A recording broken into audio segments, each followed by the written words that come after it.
മര്യാദ എന്ന് പറയുന്നൊരു കാര്യമുണ്ട്. അത് ബുദ്ധിപൂർവം ചെയ്യേണ്ട കാര്യമൊന്നുമല്ല.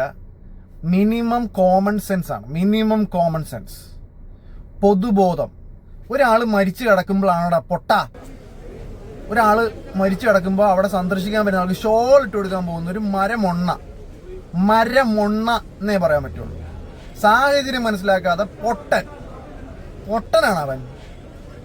അതുപോലെ തന്നെ ഒരാൾ മരിച്ച് അയാളുടെ അന്ത്യയാത്രയിലേക്ക് പോയി അയാളുടെ ബന്ധുക്കളും സുഹൃത്തുക്കളും സഹപ്രവർത്തകരും ഒക്കെ വിഷമിച്ചിരിക്കുമ്പോൾ അവൻ്റെ കുഞ്ഞമ്മയുടെ ഫോണും ക്യാമറയും കശത്ത് വെച്ചുകൊണ്ട് കുറെ എണ്ണ ഇറങ്ങി ഇങ്ങനെ വരും.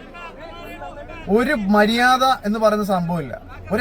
ഒരാളുടെ വിഷമത്തില് അവന്റെ വായിക്കാത്തോട്ട് ഫോൺ തിരികെ വെക്കുക അല്ലാതെ നിനക്കൊക്കെ റീച്ചിന് വേണ്ടിയിട്ട് സ്വന്തം പറയിപ്പിക്കരുത്. ഒരു പബ്ലിക് പ്ലാറ്റ്ഫോമിൽ വന്നിട്ട് തെറി പറയരുതെന്നുള്ളൊരു ഇതുണ്ട്. അതുകൊണ്ട് ഞാൻ പറയുന്നില്ല. ഈ യേശുക്രിസ്തു ഭയങ്കര ഭാഗ്യമുള്ള ആളാണ്.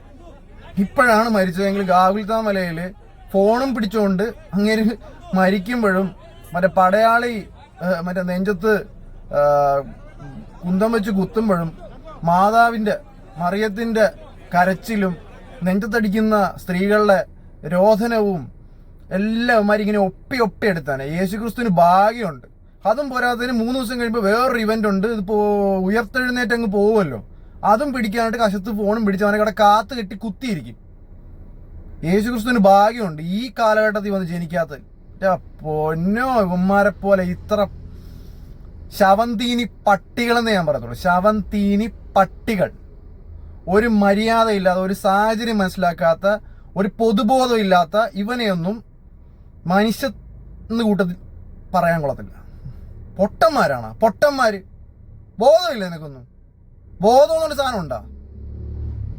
വന്നിരിക്കുന്നു ഫോണും ക്യാമറയും. അവന്റെ കിഴങ്ങന്മാര് കുറെ എണ്ണം ഇറങ്ങിയിട്ടുണ്ട്. കുറച്ച് ബോധം ബുദ്ധിയും ബോധവും, ഇച്ചിരി മര്യാദ